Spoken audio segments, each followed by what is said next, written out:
Nah, hal ini juga disampaikan oleh Presiden George Washington di sebuah pidatonya kalau Amerika akan berhubungan dengan negara lain hanya untuk memperluas hubungan dagang. Mereka benar-benar meminimalisir peperangan dan bahkan tidak mau memiliki hubungan politik dengan negara lain yang terlalu banyak gitu. Nah, pilihan Amerika untuk menjadi negara isolasi ini diterima secara luas, geng, pada saat itu.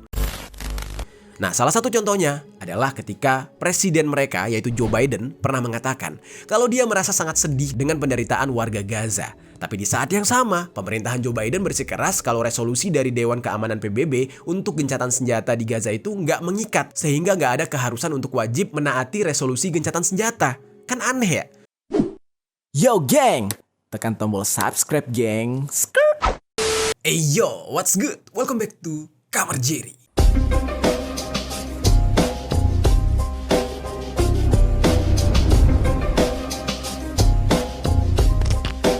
Geng. Oke, dari kemarin kita sudah membuat pemberitaan sampai 3 part gitu ya mengenai kebakaran Los Angeles, yang mana ternyata banyak banget yang protes ketika gue mencoba untuk merangkum beberapa teori konspirasi yang beredar di media dan juga sedang dibicarakan oleh khalayak ramai termasuk netizen internasional gitu. Banyak yang gak terima, banyak yang bilang teori konspirasi itu cuma karangan untuk menutupi rasa malu pihak Amerika yang gak bisa madamin api katanya. Dan lebih banyak yang setuju kalau kejadian di Amerika Serikat tersebut, di Los Angeles tepatnya, itu adalah azab katanya. Nah, pada awalnya gue agak bingung nih, yang dimaksud dengan azab tuh kayak gimana? Dan kenapa ketika ada bencana alam di Amerika, orang-orang beramai-ramai itu menganggap itu azab. Sementara jika ada bencana alam di tempat lain, itu jarang sekali orang yang menganggap itu azab gitu. Kenapa terkhusus untuk negara barat kayak Amerika tuh banyak banget kayak ini azab gitu. Nah, ternyata setelah gue kulik-kulik nih, gue cari tahu informasinya, banyak sekali masyarakat di dunia ini atau netizen di dunia ini yang menganggap Amerika itu terlalu sering ikut campur di dalam urusan konflik negara lain dan memihak negara yang salah. Nah, jadinya ketika mereka mendapatkan musibah, apalagi musibahnya sebesar ini nih, kebakaran di Los Angeles. Nah, langsung banyak orang yang mengaitkan kalau apa yang terjadi itu adalah bentuk balasan dari Yang Maha Kuasa ya terhadap Amerika yang sudah terlalu banyak dosanya. Nah, kurang lebih kayak gitulah. Di balik semua itu, gue jadi berpikir nih, ya nggak salah juga sih dianggap azab. Karena memang sering banget Amerika itu ikut campur di dalam berbagai konflik di dunia ini. Konflik di Timur Tengah, konflik di Rusia, konflik di Asia, bahkan sampai ke Afrika. Pasti ada campur tangan Amerika. Nah, mereka sampai rela menggelontorkan dana yang jumlahnya fantastis. Padahal kita pikir-pikir nih ya, dana tersebut apabila mereka kasih atau mereka salurkan kepada homeless atau orang-orang yang gak punya rumah, yang masih hidup serba kekurangan di negara mereka sendiri, mungkin mereka tuh gak akan punya gelandangan atau homeless di negaranya. Nah, tapi apa yang terjadi? Mereka, pemerintahnya terkhususnya ya, lebih fokus membantu perang-perang di negara lain, dan setiap perang tersebut mereka biayai dari pajak-pajak rakyat mereka sendiri. Nah, banyak perusahaan asuransi yang menolak klaim, pemotongan anggaran, dan mungkin masih banyak lagi ya akibat dari carut-marutnya keuangan di dalam negeri mereka. Nah, dari sinilah Amerika Serikat ini dianggap sebagai negara yang sibuk berkonflik atau semacam kecanduan perang. Nah, jadi mereka ini selalu terlibat konflik, terlibat perang, terutama di negara orang lain. Nah, sebenarnya apa sih tujuan mereka? Dan semenjak kapan Amerika ini jadi kecanduan perang? Nah, di pembahasan kali ini kita akan membahas sebuah rangkuman awal mula Amerika Serikat menjadi sebuah negara yang kecanduan dengan perang, bahkan sampai sekarang. Nah, apa sih sebenarnya untungnya buat mereka kalau perang terus terjadi? Apakah di situ ada bisnis? Apakah di situ ada sesuatu yang menjadi kepuasan buat mereka? Nah, sekarang kita langsung aja bahas secara lengkap di sisi lain.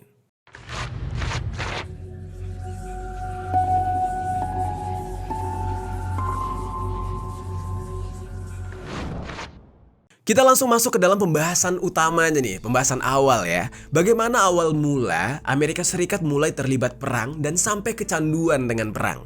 Kita bahas. Jadi geng, untuk bisa menjawab pertanyaan ini, sebenarnya kita harus melihat bagaimana sejarah dari Amerika itu sendiri. Karena jawabannya sangat berkaitan dengan prinsip negara Amerika pada saat itu dan bagaimana awal mula dan untuk pertama kalinya mereka terlibat di dalam perang. Nah, jadi gua harap kalian bisa simak penjelasan dari awal mulanya supaya kalian gak bingung. Jadi geng, ceritanya adalah penduduk Amerika itu sebenarnya bukan orang-orang bule yang sekarang kita lihat, atau bukan orang-orang kulit hitam yang sekarang kita lihat. Nah, penduduk Amerika yang asli itu disebut dengan Native Amerika. Dulunya disebut sebagai orang Indian gara-gara si Christopher Columbus tadinya ingin menuju ke India, tapi dia malah berlabuh ke Amerika. Dan ketika sampai di Amerika, dia nggak tahu kalau daratan tersebut bukan India. Makanya ketika dia bertemu dengan para suku-suku Aztec di saat itu ya, suku asli India, dia bilang kalau itu adalah orang India. Makanya disebut dengan Indian.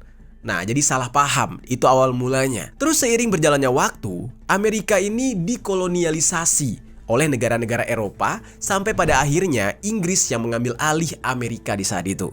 Karena seperti yang kita tahu ya, orang-orang kulit putih Eropa kan di saat itu emang menjajah banyak wilayah, mencaplok banyak wilayah untuk memperbesar kekuasaan mereka. Nah, salah satunya Amerika. Terus geng, ketika Inggris sudah mulai berkuasa di Amerika, banyak imigran dari Inggris yang akhirnya pindah ke Amerika, yang mana kebanyakan dari mereka ini adalah orang-orang yang sudah nggak puas lagi dengan sistem monarki di Inggris. Jadi mereka udah nggak puas dengan kerajaan Inggris, nggak puas lagi dengan sistem pemerintahan dari kerajaan Inggris itu sendiri, mereka udah nggak puas. Nah, mereka pengen mendapatkan tempat baru dan ingin sekali kehidupan dengan sistem yang baru. Nah, ada juga imigran dari Inggris ini yang merasa terkekang dengan peraturan agama yang ada di Inggris. Nah, akhirnya mereka itu membentuk 13 koloni ketika mereka tinggal di Amerika. By the 1700s, the British Empire, in accordance with its expansionist ambitions in the New World, had established 13 colonial territories, which were located broadly along the east coast of the North American continent. These 13 would go on to become the original states. Yang mana awalnya koloni-koloni tersebut masih menjadi bagian dari koloni Inggris. Nah, sampai pada akhirnya terjadilah Perang Revolusi Amerika, geng. Yaitu tepat pada tahun 1775 sampai dengan tahun 1783 antara koloni Inggris dengan Inggris sendiri. Jadi beda nih ya, koloni Inggris yang udah ada di Amerika dengan pihak Inggris yang ada di Inggrisnya gitu. Nah, meskipun ketika perang revolusi terjadi, para koloni ini beraliansi dengan Prancis. Jadi mereka berteman dengan Prancis, bersekutu untuk melawan kerajaan Inggris. Singkat cerita, menanglah pihak koloni pada saat itu dan Amerika sepenuhnya mendapatkan kemerdekaan dan menjadi sebuah negara sendiri. Terpisahlah mereka dari kekuasaan Inggris. Nah, setelah si koloni Inggris ini merdeka dari Inggris dan mendapatkan kekuasaan mereka sepenuhnya di Amerika Serikat, sebenarnya di saat itu pihak koloni ini yang sudah menempati Amerika sempat menjadi negara yang mengisolasikan diri. Jadi mereka tuh nggak mau berhubungan dengan negara luar. Mereka merasa tuh di Amerika mereka punya segalanya. Ya udah nih, gue pengen sendiri aja. Nah, jadi kalau kalian lihat Amerika sekarang, itu beda banget dengan Amerika pada zaman dulu. Yang mana mereka dulunya nggak pernah mau mencampuri urusan negara lain, apalagi untuk ikut terlibat di dalam peperangan dan mengirimkan pasukan mereka untuk memerangi negara lain, kayak Inggris. Mereka nggak mau. Mereka benar-benar berbeda dari Inggris. Nah, that's why kenapa di Amerika itu banyak hal yang berbeda banget sama Inggris. Mereka itu pengennya berlawanan. Contoh salah satunya adalah setir mobil. Di Inggris itu setirnya masih ada yang sebelah kanan. Sementara di Amerika mereka lebih memilih sebelah kiri. Terus permainan sepak bola. Kalau di Amerika sebutnya soccer, sementara orang Inggris sebutnya football.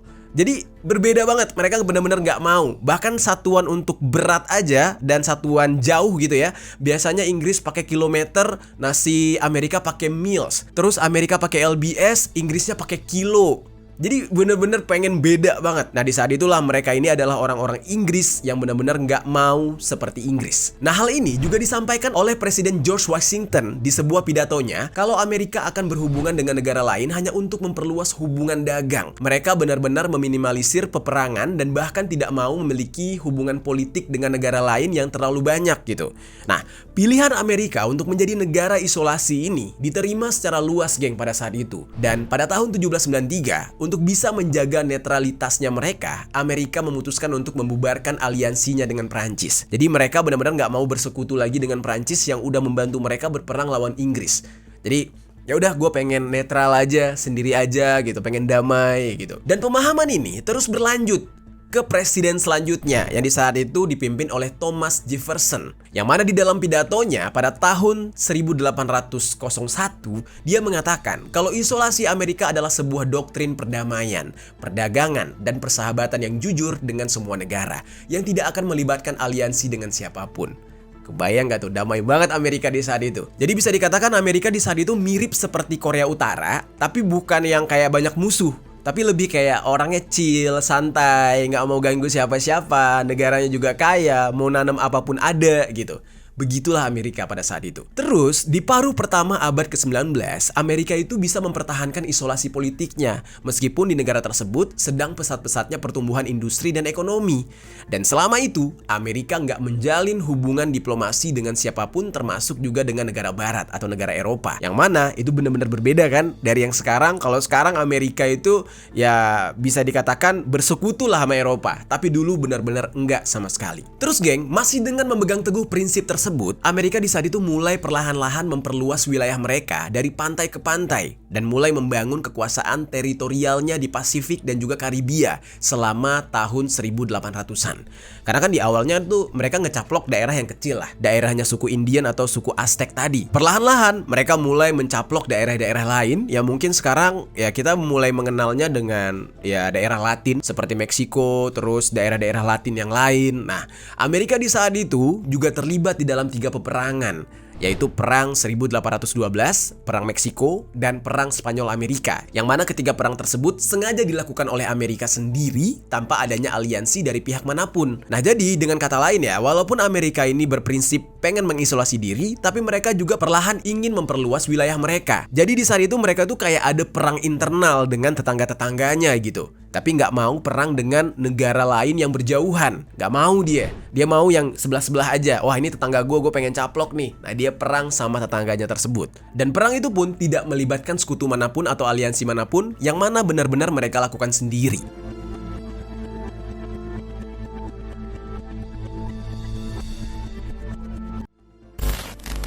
Pada tahun 1823, Presiden James Monroe itu menyatakan kalau penjajahan negara merdeka manapun di Amerika Utara dan Selatan gitu ya oleh Eropa itu akan dianggap sebagai sebuah tindakan perang. Kemudian, dia juga mengatakan kalau perang-perang yang melibatkan negara Eropa, Amerika nggak akan ikut-ikutan karena itu nggak sesuai dengan kebijakan negara mereka. Nah, walaupun begitu, sebenarnya banyak tantangan bagi Amerika untuk terus berkomitmen dengan prinsip isolasi politik mereka tersebut. Karena pada tahun 1800-an, ada beberapa kejadian di dunia ini yang juga bisa berdampak pada Amerika. Amerika ini ibaratnya nih lagi diam-diam kayak kecolek gitu, geng. Yang mana dia tuh ya sudah mengisolasi diri tapi kayak dicolek gitu rasanya pengen ikut perang gitu. Nah, ada beberapa kejadian tersebut. Yang pertama itu adalah perluasan industri militer Jerman dan Jepang. Terus yang kedua, pendudukan negara Filipina oleh Amerika yang terjadi selama Perang Spanyol Amerika yang sudah membuat Amerika memiliki kepentingan di Kepulauan Pasifik Barat. Yang mana wilayah tersebut adalah wilayah yang berada di bawah pengaruh Jepang. Terus yang ketiga, adanya kapal uap, kabel komunikasi bawah laut, dan radio yang meningkatkan kedudukan Amerika dalam perdagangan dunia, tapi di saat yang sama juga membuat Amerika menjadi punya banyak musuh di saat itu. Nah, sampai pada akhirnya geng, Amerika sudah nggak bisa lagi nih untuk terus berpegang terhadap prinsip isolasi mereka. Karena untuk pertama kalinya, Amerika akhirnya mau nggak mau harus terlibat di dalam perang dengan beraliansi bersama beberapa negara Eropa. Yaitu di saat itu musuh mereka yang sebelumnya, yaitu Inggris Raya, terus ada teman mereka yang sebelumnya, yaitu Prancis, terus juga Uni Soviet yang sekarang jadi musuh, terus ada Italia, Belgia, dan Serbia. Yang mana tujuannya mereka bergabung adalah untuk melawan blok sentral Austria-Hungaria, terus Jerman, Bulgaria, dan Kekaisaran Ottoman. Nah, ini adalah perang penyimpangan pertama buat Amerika yang selama ini nggak pernah mau berperang. Dan inilah pertama kali mereka akhirnya berperang.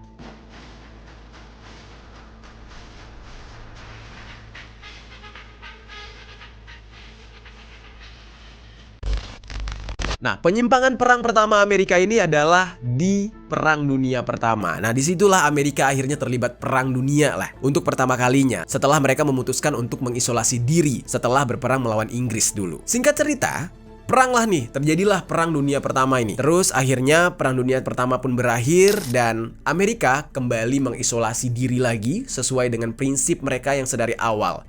Nah, mereka mengakhiri semua relasinya lagi dengan negara Eropa yang bersekutu dengan mereka pada Perang Dunia Pertama tadi dan tidak mau lagi berurusan dengan segala sesuatu yang terkait dengan peperangan. Jadi ibaratnya tuh kayak, oke, gue udah Perang Dunia Pertama kemarin, udah kapok, gak mau lagi gitu, stop lah, kita balik lagi ke prinsip kita kemarin yuk, biar hidup kita lebih tenang.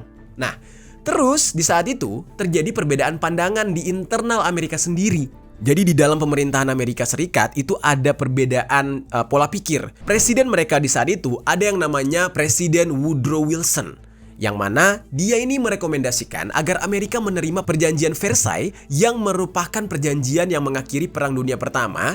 Namun Senat Amerika meratifikasi atau menolak perjanjian tersebut, sebab di dalam perjanjian Versailles ini mengharuskan agar Amerika untuk bergabung dengan Liga Bangsa-Bangsa. Senat ini khawatir kalau Amerika masuk ke dalam Liga Bangsa-Bangsa akan membuat Amerika terbatas kebebasannya untuk bertindak di dalam urusan internasional. Jadi mereka tuh nggak mau terikat gitu. Nah, disinilah terjadi sebuah dilema di dalam pemerintahan Amerika sendiri.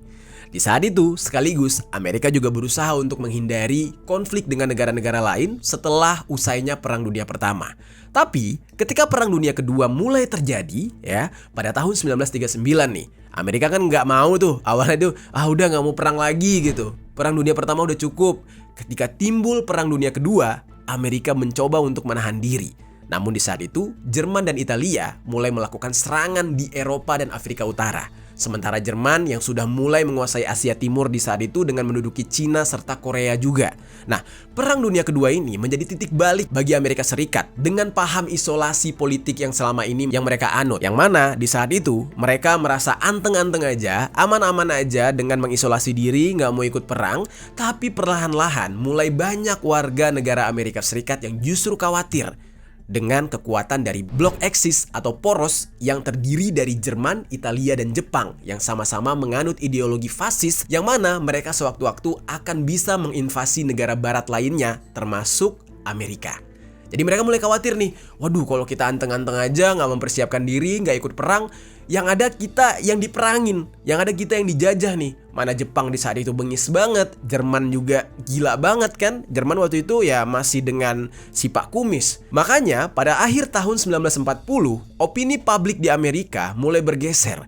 Mereka mulai meminta agar Amerika mengerahkan pasukan militernya demi membantu mengalahkan blok poros. Jangan sampai blok poros ini malah justru menyerang mereka. Tapi walaupun begitu, banyak juga orang Amerika yang di saat itu mendukung First Committee yang dibentuk pada tahun 1940 untuk menentang agar Amerika tidak terlibat perang. Dan niat Amerika untuk ikut berperang juga ditentang oleh para kaum isolasionis, yang mana mereka masih pengen kayak udahlah damai aja gitu.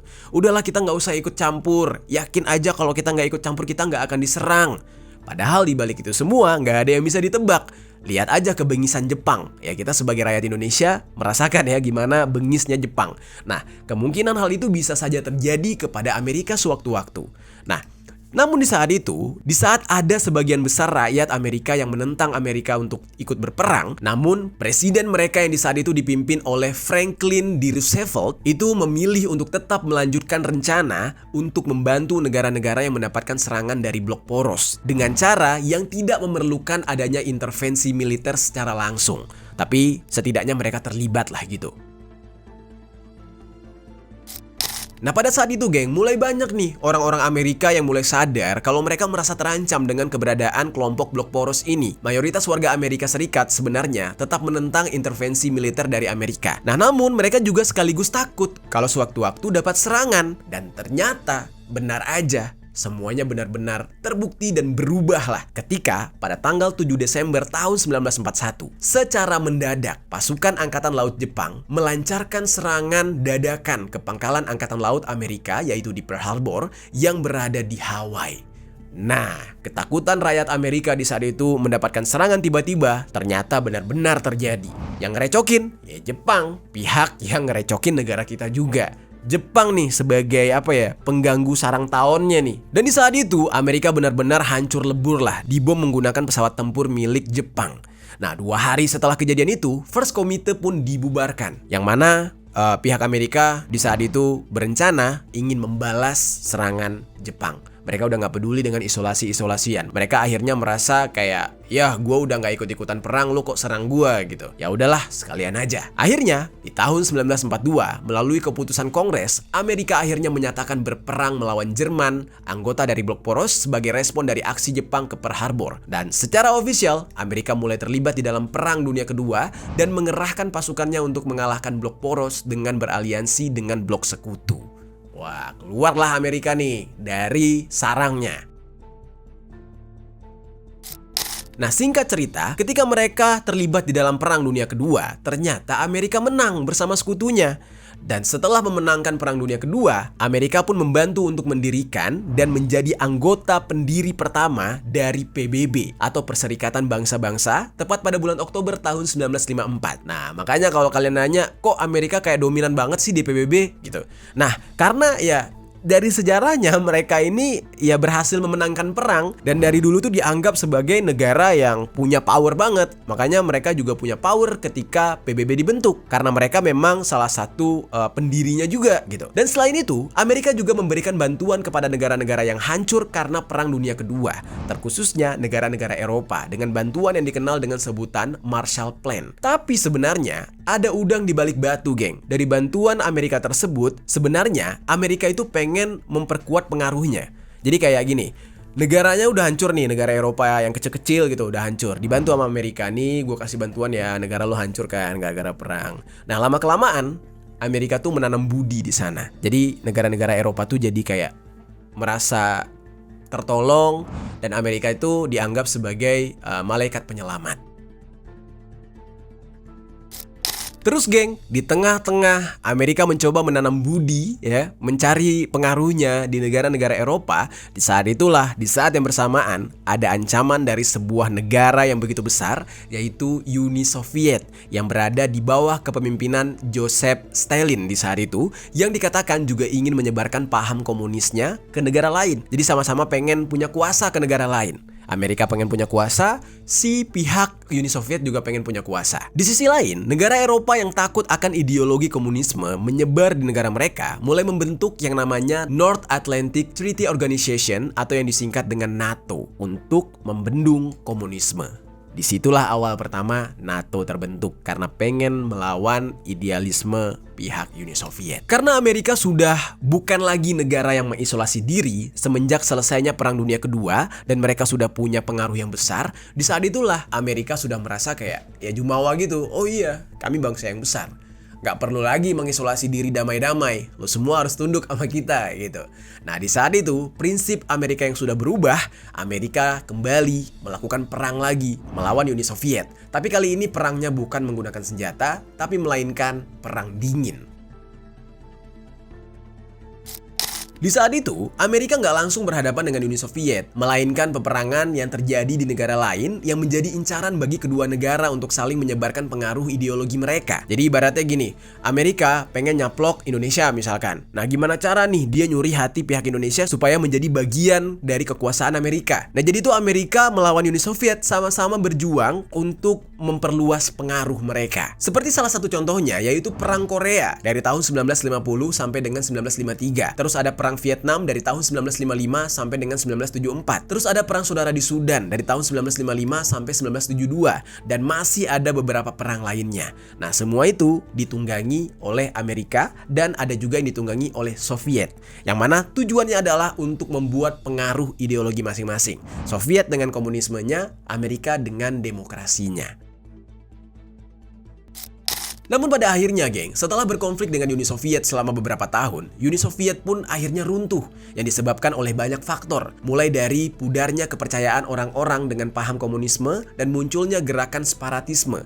Terus juga ada krisis ekonomi sehingga di saat itu dianggap Amerika lah yang berhasil memenangkan perang tersebut. Karena Amerika dianggap berhasil mempertahankan dan menyebarluaskan ideologi mereka. Jadi bisa dikatakan di dalam sejarah dunia ini, Uni Soviet adalah satu-satunya negara terakhir yang bisa menandingi kekuatan Amerika walaupun di saat itu berujung pada kekalahan. Dari sinilah Amerika dianggap sebagai satu-satunya negara yang paling berkuasa dan paling berpengaruh karena nggak ada negara yang saat itu bisa menandingi Amerika dari segi apapun, mulai dari ekonomi, militer, hingga politik. Karena itu Amerika sudah lebih pede, geng, untuk menunjukkan kebolehan mereka dengan terlibat peperangan di tempat-tempat lain.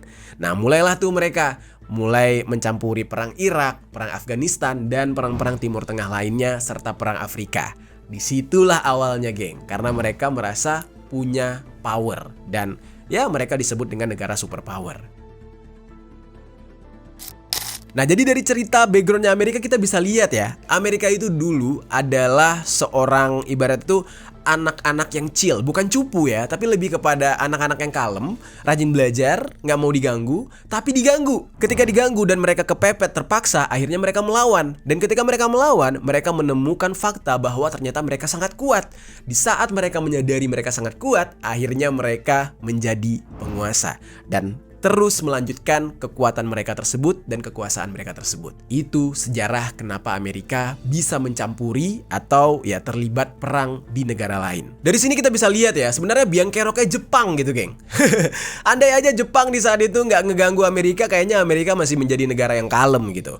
Ya, tapi nggak bisa dipungkiri juga, ada Uni Soviet yang mencoba untuk menguasai bumi di saat itu. Kalau kita sudah melihat bagaimana perjalanan dari Amerika yang awalnya punya kebijakan untuk tidak terlibat di dalam urusan negara lain dan juga tidak terlibat perang, malah sekarang jadi ikut berperang terus-menerus sejak Perang Dunia Kedua gara-gara diganggu oleh Jepang. Nah, sekarang dari sini kita akan masuk nih, geng, ke dalam pembahasan apa alasan Amerika seperti nggak puas-puas dengan peperangan. Yang mana sampai saat sekarang ini mereka semacam kecanduan dengan perang dan terus terlibat di dalam konflik negara lain. Kita masuk ke dalam pembahasannya.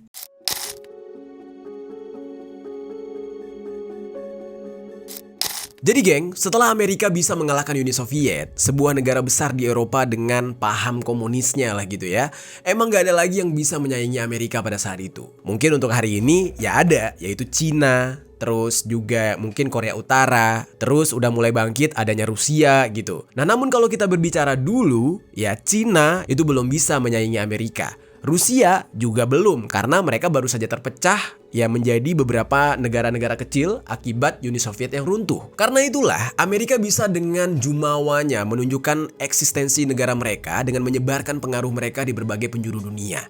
Sekalipun harus berperang, bakal disikat sama Amerika, geng. Nah, siapa lagi yang bisa melawan Amerika di saat itu? Nggak ada yang bisa menahan mereka. Ini menjadi alasan pertamanya kenapa Amerika merasa mampu untuk terus berperang. Ya, karena mereka terlibat di dalam Perang Dunia Kedua, yang mana merupakan perang besar dalam sejarah peradaban manusia, dan kita sudah pasti bisa menakar bagaimana kekuatan perang yang dimiliki oleh Amerika di saat itu hingga mereka bisa menang dalam Perang Dunia Kedua. Nah, ditambah lagi Amerika terus melakukan inovasi teknologi dan ilmu pengetahuan untuk kepentingan perang dingin yang secara nggak langsung memajukan peradaban bagi Amerika. Jadi mereka di saat itu selama Perang Dingin selain menyebarkan pengaruh, Amerika juga melawan Uni Soviet itu perang teknologi. Kayak siapa yang lebih dulu bisa mencapai ruang angkasa, berlomba-lomba pada senjata nuklirnya, pada senjata perangnya. Nah, sementara di negara lain mereka itu masih sibuk dengan memperbaiki apa yang sudah hancur selama Perang Dunia Kedua, terus masih sibuk dengan berbenah. Nah, sementara Amerika dan Uni Soviet itu terus bersaing dengan teknologi. Nah, lalu ketika Soviet runtuh, ya sisa Amerika lah, negara kuat dengan teknologi yang maju di saat itu. Nah, Amerika di saat itu sudah punya banyak pesawat tempur canggih, bom canggih, serta rudal balistik dengan memiliki sumber daya yang besar untuk kepentingan militer yang membuat Amerika terus tergoda untuk terlibat di dalam konflik negara manapun. Karena mereka yakin kalau gue mau perang sama siapapun gue menang. Jadi mereka tuh kayak kecanduan aja gitu. Mau apa? Mau perang? Ayo. Itulah kurang lebih. Nah, sementara di sisi lain, tidak pernah ada presiden Amerika yang benar-benar tegas untuk bisa memilih dan memilah kepentingan yang utama bagi negaranya sendiri. Sehingga pemerintah Amerika dengan sangat mudah terbujuk narasi agar mereka bisa terlibat di dalam perang. Sehingga memutuskan untuk mengerahkan pasukan mereka ke medan konflik manapun. Misalnya aja nih, kayak perang di Ukraina dan Rusia yang baru-baru inilah gitu. Sebenarnya kan yang berkonflik itu dua negara itu doang. Tapi dengan, karena merasa jago, merasa kuat, Amerika juga ikut-ikutan. Hanya karena Ukraina yang nggak mau lagi tunduk sama Rusia. Dan di saat itu ya Amerika berpikir, oh ini kesempatan gua untuk mempengaruhi Ukraina dan mencaplok Ukraina menjadi bagian dari gua gitu. Itulah yang selalu difikirkan oleh Amerika karena saking kuatnya. Terus alasan kedua, ya masih berkaitan dengan yang pertama nih. Seperti yang gue katakan sebelumnya, kalau Amerika itu nggak punya tandingan dari negara lain. Setelah mereka perang dingin, berakhirlah perang dingin dan mereka bertahan gitu ya, sementara Soviet runtuh. Nah, hal ini membuat Amerika merasa berada di dalam situasi yang aman tanpa adanya ancaman serius yang datang ke negara mereka. Dan itu memberikan kesempatan secara geopolitik untuk Amerika agar bisa menyerang negara lain meskipun negara yang menjadi target dari Amerika ini jauh dan nggak strategis. Ya contoh kayak misalkan ya Afghanistan misalkan gitu, atau negara-negara Timur Tengah lain, atau mungkin Vietnam salah satunya gitu ya. Dan semua perang tersebut dilakukan oleh Amerika ya memang karena ambisi mereka untuk bisa mengontrol negara lain dan merasa kalau mereka akan bisa terus menang melawan negara-negara tersebut. Padahal Amerika juga pernah mengalami kekalahan ketika melawan Vietnam pada saat itu, yang mana membuat Amerika harus menelan banyak kerugian. Jadi kalau dalam sejarahnya memang ya korban di Vietnam itu banyak, tapi aslinya sebenarnya Amerika tuh kalah. Sampai pada akhirnya kan mereka pakai senjata kayak senjata beracun yang sebenarnya dilarang di dalam perang dunia gitu. Nah, tapi ya udahlah, semuanya sudah terjadi. Aslinya mereka sebenarnya kalah. Terus geng, alasan yang ketiga, karena Amerika di saat itu menerapkan rekrutmen secara sukarela untuk pasukan militernya yang membuat pemerintah bisa dengan lebih leluasa mengirim pasukan sukarela tersebut ke medan peperangan. Jadi dengan kata lain ya, banyak yang mau sukarela masuk jadi tentara, dan mereka saking banyaknya tentaranya di saat itu, ya mereka dengan mudah ngirim kemanapun. Dan karena kebijakan yang seperti ini, hampir nggak ada opini jelek yang muncul dari publik untuk setiap keputusan perang. Beda halnya kalau pasukan militer yang dikirim yang berasal dari kebijakan wajib militer, seperti yang terjadi di dalam perang Vietnam, yang mana pada saat itu orang Amerika banyak yang menentang keputusan pemerintah untuk berperang karena wajib militer yang diberlakukan oleh pemerintah. Jadi orang-orang yang nggak mau perang dipaksa untuk perang. Nah, sementara setelah perang Vietnam itu mereka direkrut secara sukarela gitu. Nah, selain itu orang Amerikanya sendiri merasa kalau nggak ada tujuan yang jelas kenapa Amerika harus berperang melawan Vietnam di saat itu. Dan masyarakatnya sendiri dari awal tuh udah menduga kalau Amerika itu nggak akan bisa menang di dalam perang melawan Vietnam.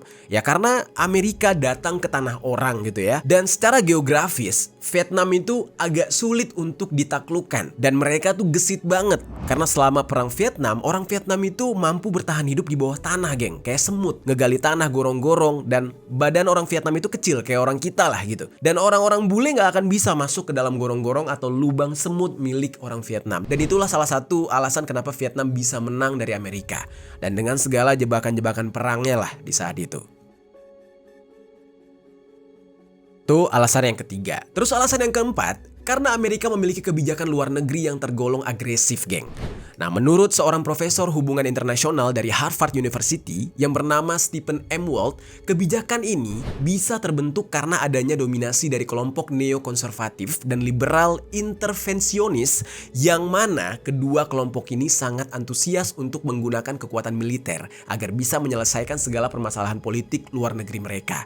Jadi dengan kata lain ya, kalau Amerika membuat kesepakatan di masa itu, lo mau sepakat nggak sama yang kita mau? Kalau nggak mau, gue perangin lo. Itulah cara Amerika di masa itu. Jadi banyak yang takut dengan Amerika. Waduh, kalau gue nggak setuju, nggak menuruti keinginan Amerika, bisa-bisa gue diserang.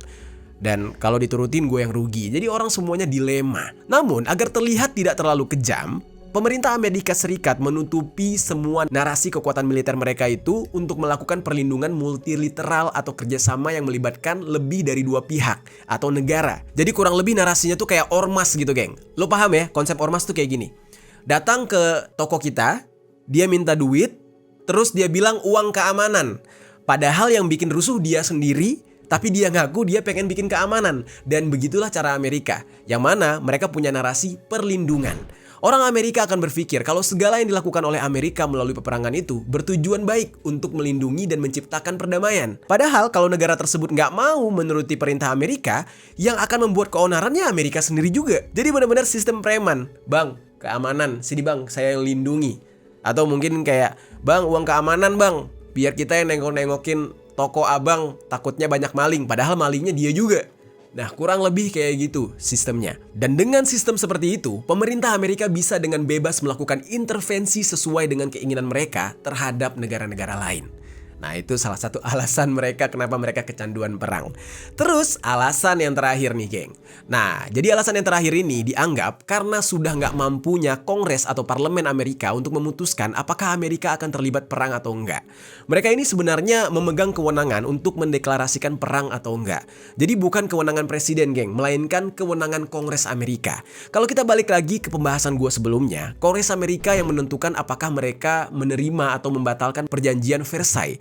Yang padahal presidennya aja itu merekomendasikan untuk menerima. Nah, itu artinya keputusan perang itu bukan di tangan presiden, melainkan di tangan Kongres. Hanya saja, entah kenapa bisa kewenangan tersebut seperti pudar setelah Perang Dunia Kedua, di mana presidenlah yang akhirnya menentukan keputusan perang atau enggak, dan itu terus berlanjut di perang-perang setelahnya. Kongres Amerika terakhir kali mendeklarasikan perang pada tahun 1942 untuk melawan Jerman. Dengan andil besar presiden di dalam menyatakan perang, Amerika bisa dengan mudah terlibat di dalam perang atas ego dari presiden serta para penasehatnya. Nah, jadi makanya perangnya itu terus terjadi, terus berlanjut. Dan kecanduan Amerika untuk terus berperang ini sebenarnya juga udah disadari oleh orang-orang Amerika sendiri. Mereka itu sampai bingung gitu, kenapa negara gue perang mulu gitu. Apalagi ketika mereka melihat betapa kacaunya situasi di dalam negeri mereka. Yang orang miskinnya makin banyak loh di Amerika itu. Kesenjangan sosialnya makin tinggi. Yang kaya juga banyak, konglomeratnya banyak. Tapi gembelnya juga banyak, geng. Makanya sekarang sudah mulai banyak yang protes dengan keputusan pemerintah yang ingin terus berperang. Padahal situasi di dalam negeri mereka sendiri lagi gak baik-baik aja. Masyarakat Amerika bilang ketimbang uangnya ya, uang pajak mereka dipakai untuk memerangi negara lain, mending untuk dinikmati bareng-bareng. Buat nolong saudara-saudara mereka yang ya jadi gembel di jalanan, kecanduan di jalanan gitu. Dan orang Amerika sendiri merasa perlunya pemerintah untuk menghentikan ambisi mereka untuk terus berperang dan melibatkan diri di konflik negara lain. Nah, cuma sampai saat ini orang Amerika masih melihat kalau pemerintah mereka itu masih belum mau untuk melakukan hal itu. Kayak masih belum puas untuk terus perang dan nyampurin urusan orang. Nah, salah satu contohnya adalah ketika presiden mereka, yaitu Joe Biden, pernah mengatakan kalau dia merasa sangat sedih dengan penderitaan warga Gaza. Tapi di saat yang sama, pemerintahan Joe Biden bersikeras kalau resolusi dari Dewan Keamanan PBB untuk gencatan senjata di Gaza itu nggak mengikat, sehingga nggak ada keharusan untuk wajib menaati resolusi gencatan senjata. Kan aneh ya? Let me ask you something. You talked about the 2,000-pound bombs. And so on. You think that it is really wise to send it at this time? You know, when this far in this battle. Bilangnya kasihan, tapi nggak boleh berhenti perang, harus perang terus. Ya orangnya makin banyak yang tewas lah. Terus apa gunanya lu bilang lu kasihan gitu? Jadi intinya tuh, ya sebenarnya kecanduan perangnya belum hilang. Hanya saja rasa empatinya memang ada sedikit sedih melihat ya apa yang terjadi dengan Gaza. Tapi pelakunya dia juga. Nah, jadi sekalipun resolusi gencatan senjata disetujui, negara-negara itu nggak diwajibkan secara hukum untuk mematuhi resolusi tersebut karena nggak memiliki kekuatan hukum. Nah, karena berpandangan seperti itu, keberpihakan mereka terhadap Israel bukanlah hal yang bertentangan dengan resolusi tersebut. Makanya sampai sekarang, Amerika terus mengirimkan bantuan, geng, ke sana. Nah, statement dan sikap pemerintahan Joe Biden dalam melihat konflik di Gaza itu dinilai sangat kontradiktif. Katanya sedih, katanya pengen damai dunia ini, tapi mereka terus mensupport perang. Nah, sementara orang Amerika sendiri menilai kalau Joe Biden serta pejabat Amerika itu menolak untuk melihat kontradiksi tersebut. Jadi kayak kayak nggak peduli gitu. Lo sadar nggak sih lo kayak orang munafik gitu, bilang kasihan tapi tetap support perang. Tapi mereka nggak mau denger itu. Pemerintahnya tetap nggak mau ngelihat hal itu. Nah, saat ini pemerintah Amerika bukannya berbenah dan menyadari dukungan mereka justru menyebabkan kehancuran negara lain, tapi mereka seolah-olah kayak ya menganggap itu adalah sebuah misi yang benar. Dengan mengeluarkan statement-statement kalau mereka terkejut dengan kehancuran yang terjadi di negara tersebut, sebab mereka nggak pernah menyangka kalau Israel akan menggunakan bantuan dari mereka untuk menghancurkan, melukai dan menghilangkan nyawa ribuan orang yang ada di Timur Tengah sana. Kan aneh banget ya, belagak lugu gitu, padahal udah jelas gitu. Padahal kalau kita logikakan ya, emang bantuan mereka kan bantuannya bantuan senjata gitu. Emang bakal dipakai buat apa kalau bukan untuk hal tersebut? Ya emangnya Joe Biden dan pejabat Amerika sepolos itu sampai nggak tahu apa aksi yang dilakukan oleh Israel? Ya rasanya nggak mungkin kalau mereka benar-benar nggak tahu. Makanya keluarlah statement cuci tangan. Udah ngebantu untuk membantai tapi merasa sedih dengan pembantaian. Kan aneh banget. Nah, kalau kalian pikir yang jahat itu cuma si Joe Biden dan orang-orang dari Partai Demokrat, gue kasih tahu juga nih geng, mau itu Joe Biden ataupun presiden yang sekarang baru yaitu Donald Trump, semuanya tuh sebenarnya sama aja. Gak ada kebijakan yang benar-benar lebih positif atau mungkin lebih baik. Walaupun per hari ini kita mendengar kabar bahwa Donald Trump meminta gencatan senjata antara Israel dengan pihak Hamas ya.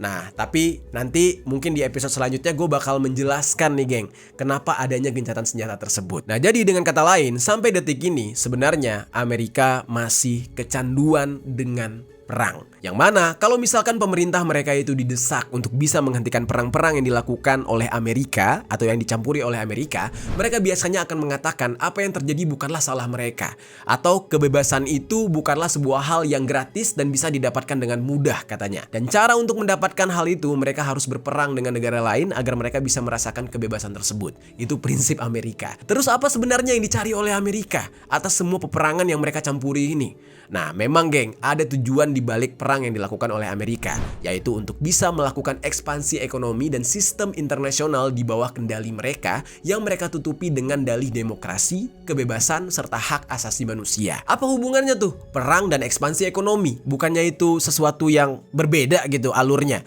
Nah, jadi penjelasannya gini geng. Sekarang ini, sistem di dunia ini menggunakan sistem kapitalisme yang sangat bergantung dengan akumulasi modal atau keuangan dari setiap negara. Nah, ketika keuntungan itu menurun, misalnya karena pasar sedang jenuh, nah perang akan menjadi cara terakhir untuk bisa mempertahankan dan meningkatkan akumulasi modal mereka. Oleh karena itu, saat ini perang tidak lagi dianggap sebagai penyebab konflik, tapi juga sebagai jalan untuk ekspansi ekonomi dan menciptakan sebuah peluang besar atau peluang pasar yang baru. Pasar dan kebutuhan ekonomi ini yang biasanya menentukan kapan perang akan terjadi. Nah, sementara medan perang itu bisa menciptakan sebuah pasar baru, dan kenapa kayak gitu? Ya pastinya wilayah yang menjadi medan perang akan hancur. Nah, peluangnya ada di situ tuh. Ketika sebuah negara hancur karena perang, akan ada rekonstruksi untuk membangun kembali fasilitas yang hancur atau sumber daya yang ada di sana, dan itu bisa dieksploitasi oleh Amerika. Nah, kurang lebih kayak gitu. Dan ini menjadi celah bagi Amerika untuk bisa meningkatkan perekonomian negara mereka. Jadi ibaratnya tuh kayak gini, diciptakan satu penyakit untuk bisa jualan obat, diciptakan negara yang hancur untuk bisa Amerika bantu dan berjualan ya senjata, jualan bantuan, jualan produk-produk mereka, jualan simpati dan semuanya lah. Itulah cara mereka membuat pengaruh. Sudah berkali-kali Amerika menggunakan kekuatan militer serta sumber daya intelijennya untuk bisa menggulingkan pemerintah yang menolak kepentingan mereka. Dan di dalam praktiknya, Amerika juga nggak segan untuk melawan pihak manapun yang mengganggu kepentingan tersebut. Karena peperangan terjadi bukan di negara mereka sendiri, melainkan di negara-negara lain, ya kan?